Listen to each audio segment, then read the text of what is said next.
Welcome to What's So Sustainable podcast, episode 4, produced in collaboration with Singapore Polytechnic's School of Business and Sustainable Finance Institute Asia. I'm your host, V. Hi, V. And I'm Stephanie, Collaborations and Coalition Senior Associate from Sustainable Finance Institute Asia. And I'll be co-hosting today's episode. Okay. So in today's episode, we'll be diving into the realm of sustainable finance from an accounting firm's perspective. In that sense, how are we balancing the books in sustainable finance? And we are very honored here to have Fang Eu-Lin, partner, sustainability and climate change practice leader from PwC, here with us here today. Very glad to be here. First and foremost, Eu-Lin, may I get you to introduce yourself, your education and career background, as well as your role and what you're currently doing in PwC. Sure. Well, V and so Stephanie, thanks for having me here. Really excited to be here as well. Well, my name is Fang Eu-Lin, and in my friends call me Yules, just for short form.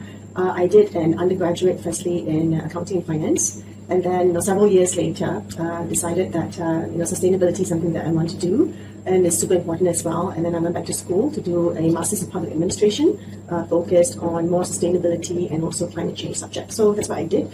I am a partner at PwC Singapore. And I lead a unit which is a bunch of specialists focused on sustainability and climate change areas. We have a few areas that we focus on. Sustainable finance is definitely one big area that we focus on.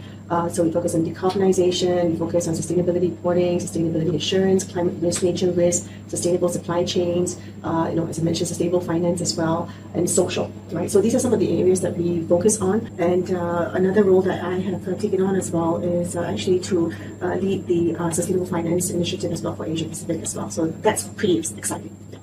Thank you, Yubi, for the introduction. As we get to know more about your background and your expertise, I'm sure it will be very helpful in today's conversation as we get to know more about accounting firms in sustainable finance ecosystem.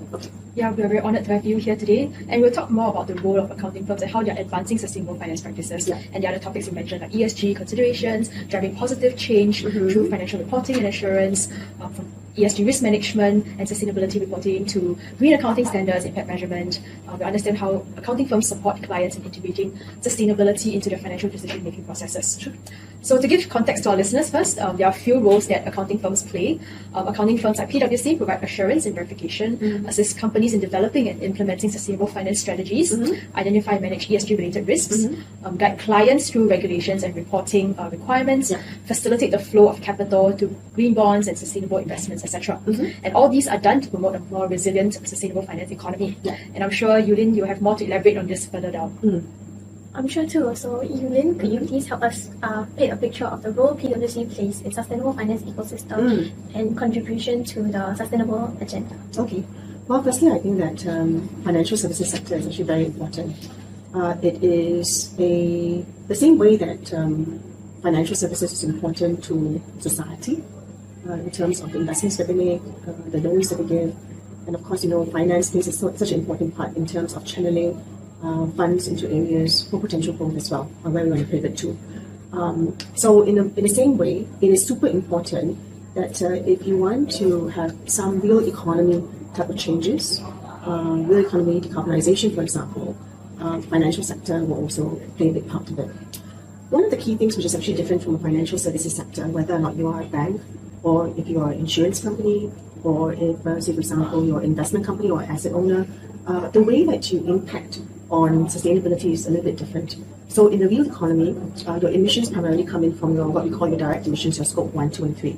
But from a financial sector, it is really around the financed emissions part of it, right? Or scope 3, primarily category 15. So, but they do have an influence in terms of how they direct funds, whether or not it is green or not. Now, in relation to whether or not it's green or not is another issue. And I know SFIA plays a very important part in terms of looking at the different types of taxonomies as well. Well, taxonomy is just another fancy word for classification on whether or not something is green, right? So just coming back to your question about what is it that PwC plays in the role of sustainable finance, I would say that it is very much mirrored into what are the issues in sustainable finance as well, or the issues of the day. One of the key things is how do you actually calculate financed emissions? It is not as easy as accounting, debits and credits. In fact, you would know that from a perspective of emissions, there is no double entry. So it is not as, I would say, watertight. It's still good. The GHG protocol, which is the standard that looks at GHG emissions, including for finance situations, which is the derivative of the GHG protocol, which is PCAT. But it is still challenging, right? So the measurement of financed emissions, is quite important. That's a role that the companies like PwC can help, from a measurement perspective. The other area is that now that you know what your emissions are, financed emissions are, how do you then decarbonize? And now there are many different frameworks they can use as well. So one of the frameworks is actually the GFANS frameworks or the NZAOA frameworks. Right? It looks like, okay, if you want to decarbonize based on science-based, what is the target setting that you need? So folks like PwC will look at it and say that how do you develop your approach, to doing that as well. Then you mentioned just now, Stephanie, briefly that PwC, we're famous for assurance, right, or auditing. Whatever that is, the disclosures that are out there. How do we build trust in that?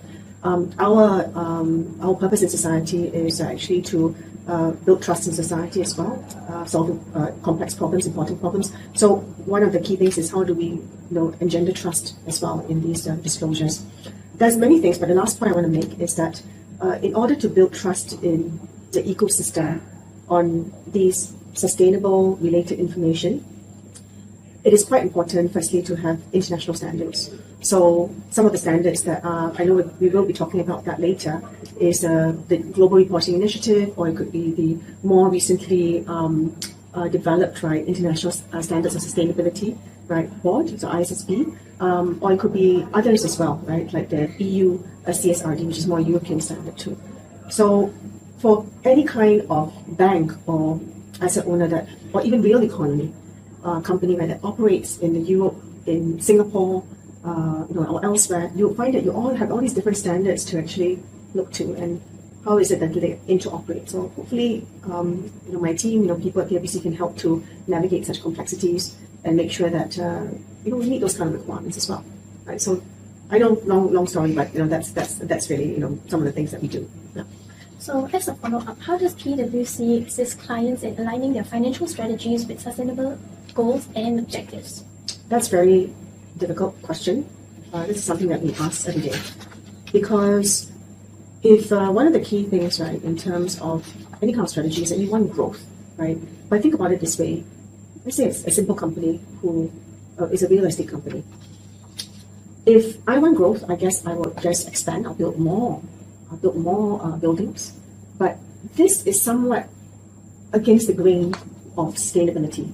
Because when you build more buildings, you will have using more resources, and you also have more embodied carbon, right? So how do you delink that kind of growth with the kind of decarbonization? So the trade-offs are actually really real. So if you want to have certain type of financial strategy, i.e. to grow the top line of revenue, grow your bottom line as well, how do you then align that with your sustainable goals? Let's say that you want a science-based target. A near-term science-based targets, easily more than 50% already near-term. How do you delink that? It's not an easy question. Well, some might say that you would have to rely on technology, some of your low-hanging fruits, some of the levers that you can use. So, for example, for the real estate, it's more around whether or not I can upgrade my chiller systems, whether or not I can use sensors, how can I get more energy efficient as well. But guess what? That costs money too. But it is not all doom and gloom, because if you do the math, in some cases, you will have a certain payback as well. So you will have some savings. So my advice is that yes, if you want to align financial strategies as well as sustainability goals, you need to do the baselining, and you need to understand what are the trade-offs. In some cases, there are real trade-offs, but in other cases, maybe the trade-offs are just not as bad, and you can actually achieve both your sustainable goals at the same time, have growth as well, or align to your financial strategies. Does that make sense? Yeah, it does. Okay, yeah, great. it does. Thank you so much for such a detailed explanation. So moving on, I think we also know that, as you mentioned earlier, there are many reporting frameworks and standards out there, Yep. and which can be quite overwhelming for clients to always be keeping pace with the new developments. That's right. So with this ever-evolving landscape of reporting, how is PwC positioned to support clients in the adopting sustainability reporting frameworks and standards? So, for example, some examples are TCFD, GRI, SASB, and even more so the latest ISSB, which is still in development. Well, the good news is that there is more, I'll use this word loosely, consolidation, right, in terms of the sustainability reporting standards and frameworks out there. I would say that both of you are very, very young, right? But the first sustainability reporting standard, or the most well-used one, and the oldest one, was actually in 1997. right? Not born yet, right? I think both of you not born Just yet. born. Just born, okay. So 1987 was when the Global Reporting Initiative was established. And it has been a very well understood, credible standard, okay? But the GRI, as is positioned more recently, is more an impact leading standard. And the other standard that's been around is the standard for measurement in terms of the GHG protocol. I think that just came in when you were maybe 2 or 3 years old. So it's been around for a long time. Sustainability type of standards have been around for a long time. Have they been actually used extensively? Maybe not, but they've been credible and have been around for a long time. Then there has been more interest in society about how sustainability issues will actually impact more the financial world, which is why we're here to talk about today. And it is true that the physical risk of climate change will actually impact how a company performs, right? If you are have landlines and cables, etc., and these melt, for example. The covering of that melts, that will have a financial impact, right? That's floods will have a financial impact if you don't adapt. So that first came about through the TCFD, and that's the Task Force for Climate-Related Financial Disclosures, more to look into the climate-focused one. The SASB came out a little bit earlier, right, to look at more financial impacts, more financial leaning. And the TCFD, I would say, is a very, very good framework, looking into how climate risk, whether or not it's financial or physical or transition kind of risk, right, can actually impact a company.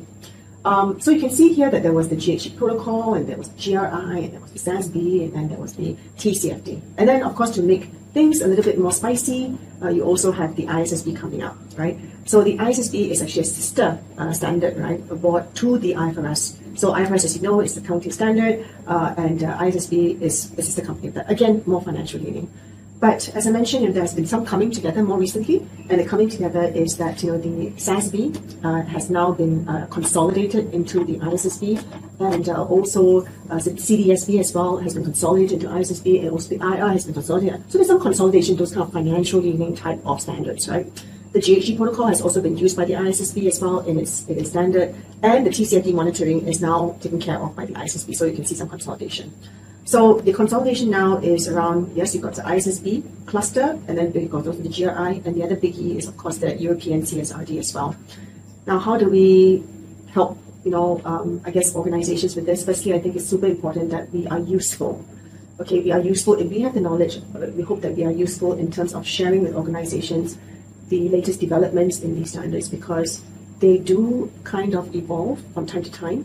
Whilst the CSRD has come up with their kind of like 12 standards already, the ISSB, as you mentioned, Vicky, is actually, actually has come out with the standards in breakneck speed, but they only have 2 standards at this point in time, and are looking into other standards as we go along. And that is the IFRS S1, general standards, and also the S2, which is related to climate, right? So I would say that our responsibility and our hope is that we are able to be useful to organizations to be able to understand these standards as a baseline, but at the same time to provide that kind of sharing in terms of what is evolving. Well, at the same time as how, for example, taxonomies are developed, very similar as well. Taxonomies also have different slants to it as well, whether it's the EU taxonomy or the ASEAN taxonomy. And whenever you have different kind of slightly different variations, the question always is invariably what is the interoperability of those kind of standards as well. So that's where we can be useful. So because we are dealing with situations where we have finite time, there are competing priorities. How do we get to the right answer with the right type of resources and minimum investment, or at least not waste the time and effort as well? How do we get there? Because we do have a lot more to go. Sustainability is a long tail issue. There's lots more to do, but in the meantime, with all the things that we need to do with the standards as well, how do we get to the right answer with the right level of input as well, and not waste our input or duplicate efforts? So that's the key question that we have, and hopefully are useful to organizations. Does that make sense? Yeah, it definitely makes sense in terms of the interoperability. I think it's a newer term that recently emerged as well. With the Very few syllabus. Interoperability. Only 9 syllabus. It's a mouthful sometimes. Yeah, it is. Yeah. So as you have mentioned, the sustainable finance space is a constant work in progress where things are moving very fast and the stakeholders are trying to keep up with it and adopt very quickly. So could you tell us some of the challenges that the clients may face when trying to adopt these sustainable finance practices, and examples if you can? I think sustainable finance has different types of products. Okay, there are different type of products for sustainable finance. One of them, which is a couple of them which is more difficult to do, I would say, is transition finance and blended financing, right? So they deal with more issues of the decarbonization of hard-to-abate industries. So hard-to-abate industries, of course, are things like coal, the CFPPs, looking at the energy sector, looking at cement, etc. I don't think that there is a simple answer to that. In certain kind of countries, you have issues of energy security, right? How are you able to construct a deal, right, which is able to meet the fast decarbonization, but at the same time provide the kind of energy security and energy affordability. At the same time, allow you to earn a return that is at least modest. So it is not an easy thing to do. But I would say that in the area of sustainable finance, you also have instruments which have been around for quite some time. Sustainability-linked loans, green bonds, sustainable bonds as well, which I think over the years is a lot more than some time ago. Now the key thing also is to continue to push on in that. The matching in terms of the demand and also the supply of sustainable finance is actually quite important as well. The work that the SFIA does as well in relation to taxonomy is important, right? Provide some kind of clarifications as input as part of those sustainable finance product of what is legit and what's not. So I would say that there are challenges in that, but there has also been good innovation in that area as well.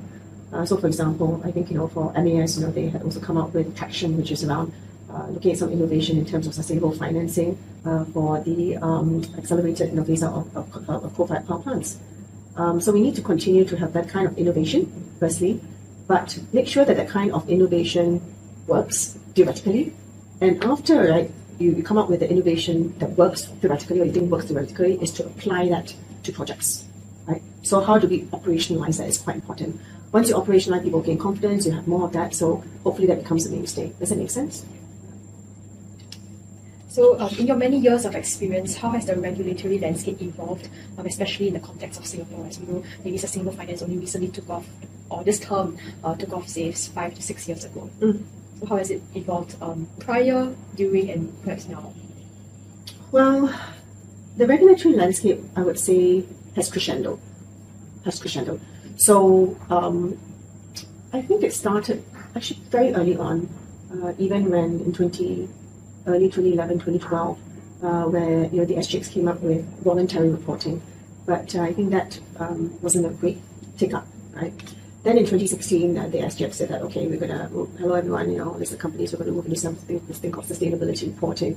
And indeed, it was true that with this comply or explain regime, right, in terms of sustainability reporting, many companies, listed companies, had to take up sustainability reporting. So I think there is something to do with the regulatory environment using that in a comply or explain kind of approach, right, that allowed for that kind of flourishing of sustainability reporting. And with all things, I believe, right, that it is about norms development. But you need to be able to put in some ingredients for kind of thinking, okay, this is now normal. Sustainable finance is now normal. Sustainability reporting is now normal. So some of those key ingredients like the comply or explain regime, or is it from MAS? The MAS gave quite a number of grants as well for sustainable finance, right? Sustainability linked loans, bonds, etc. So that all of that helped in terms of the development of the sustainable finance market and also sustainability reporting. And by the way, they correlate with each other, interrelate very, very closely as well. And then in came in as well, in terms of the development of various taxonomies, including what SFIA has been working on also, right? That provides a lot of the input of what is green and what's not. That is specific to Asia. So I would say that there has been definitely, in the early days, some kind of push from a regulatory perspective, but it has been crescendoing. And now in Singapore, I'm part of the Sustainability Reporting Advisory Committee that was set up by SGX, RECO, and ACRA. Now we are, looking into as well, kind of mandating also climate reporting based on the ISSB for listed companies and also non-listed companies. So we see that, now that we've built a little bit of muscle, right? Actually, quite good muscle in terms of TCFD reporting, right? And also sustainability reporting for listed companies. Then we say, okay, can you build more muscles and can we just do a little bit more top up? Because the TCFD, is sort of like a building block to the ISSB, right, as two. So can you push a little bit more, build a bit more muscle in that? And then can we get our friends in the non-listed markets as well to do that sustainability reporting? And then maybe, hopefully, it will become a norm, like having financial statements become a norm, right? But we need all these ingredients to, useful ingredients to actually, push ahead. Yeah, I totally agree that sustainable finance and sustainability reporting will become a norm in future. We're just like at the start of it, or at least in progress towards it.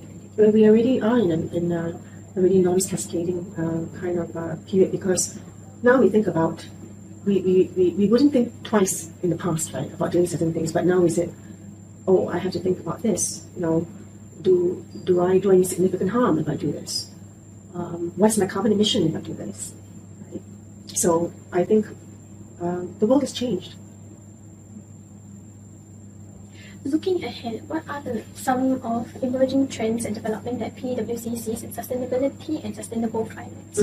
For example, like technology and innovation to enhance ESG data management and reporting. Yeah. The trends are, I don't know, sometimes I prepare slides one day, and then even 1 month later it might change. So I would say that my hope is that sustainability will be a little bit like life. There'll be ups and downs, but you will always get wiser, right? So in the near term, I think that there is a little bit of sustainability or ESG fatigue. There is, and everyone stick in sustainability is so has been running so hard, right? And the trade-offs are getting more real. So at this point in time, there is a period of reflection about trade-offs, about dealing with what is important. And you must realize that we have also come through a great norms shift, right, in terms of reporting particularly as well, where you have lots of reporting from the European side, ISSB coming out as well. So I'm sympathetic to all those in sustainability. But I do feel that sustainability is a long-tail issue. We're not going to get to where we want, which is a well below 2-degree world, 1.5-degree world, meet all our sustainable development goals, 17 of them, if we stop. So the key thing is really about cheering each other on, taking breaks from time to time, because it is pretty long ways. It's a pretty long ways. On the trends, I would say that there are a few areas. Data management is definitely a key one, because there will be very number of stakeholders in the market who will be very quick to say that's greenwashing. So even more so, right, that we have to preserve trust, even more so. So I would say those who are in the game of looking into building confidence in data, producing data, have a very, very important role, because we're at the start of our journey and we should try to preserve trust as much as possible. The sustainability reporting standards do contribute to that. They are standards after all. The taxonomies definitely contribute to that. The assurance standards also contribute to that as well. The key thing is whether or not we have enough capability and capacity to carry this out. So that's one area. The other area I would say that is very much in mind is around nature. And with the TNFD coming out, and now that the TCFD out, that's now monitored by the ISSB, now to get the TNFD, and the acknowledgement that nature is very much linked to climate is an area that we have to also confront. But nature is multifaceted, so one of the key things is also how do we actually make that nature positive. But there are also other areas as well in terms of nature-based solutions, carbon credits, which are, I would say, still quite nascent areas, and we have to build muscles around that too. It is, I think, nature-related targets, right, are not going to be as well. Firstly, science-based targets for carbon is not so straightforward. I think nature-related targets are also increasingly not so straightforward as well. I would say the other area that is actually quite important is around social. You can't really have a just transition without having a look at social. And with things like income inequality, some of the distractions that we have right now in society, we have a chance actually in trying to make sure that keeping along people in sustainable development. But are we? That's the question. Do we? Do we consciously, consistently think about that? And again, taxonomies and the concept about do no significant harm also, takes into consideration. The Sustainable Development Goals also is not only climate, it's about sustainable development. A large part of it is social as well. So how do we utilize all these frameworks and apply it to our best ability so that we can move towards a low carbon world and also, prosperous world for everyone as well? I think it's a very interesting space to be in. You have painted us a very holistic view of sustainability, sustainable finance, and even from the social part. I'm so glad that we managed to learn from you today. The stories are very interesting as well. Indeed, same sentiments. Before we end off, do you have any words for our listeners who might be interested in interning or for jobs in sustainable finance or ESG-related roles within the accounting profession? Well, I would say that increasingly I'm learning that both the real economy and the financial sector are super important in the fight against climate change in a more sustainable world. The other thing I would say also is that there is no panacea, one single panacea or silver bullet towards fighting climate change or sustainable development. We need all our brightest and smartest people in sustainability and climate change. And if I were to say, what is it that would help to resolve these issues? I would say it's no one thing. I would say it's 1,000 things. And maybe I would say it's 1,000,000 things. So if you're thinking that I'm just playing a small part, actually it's a combination of all these small parts that can actually move the needle. So be encouraged. I agree with that. And I think as students, right now we're actually very lucky to have access to resources like the internet, the library, especially SP library is pretty huge, as well as there are also networking opportunities. So I think for students, it will be good to network, attend sustainable finance related events and webinars, and also to grasp a solid understanding of the financial principles. And I encourage students to also take sustainability related courses in their school, because I'm sure Singapore Poly offers these courses. And if you wish to specialize, I think students can also consider taking external certifications and engage in continuous learning outside the classroom. I think experiential learning will be important in this aspect as well. Absolutely. Yeah. So we're depending on all you young people to save the world. Yeah. Thank you so much, Eu-Lin and Stephanie, for sharing. That is all we have for today. Thank you for tuning in. In our next episode, we will be touching on another topic related to sustainable finance. And of course, there will be a guest to share his or her experiences as well. Stay tuned for our next episode of What's So Sustainable, and until next time, remember to invest in a sustainable tomorrow today.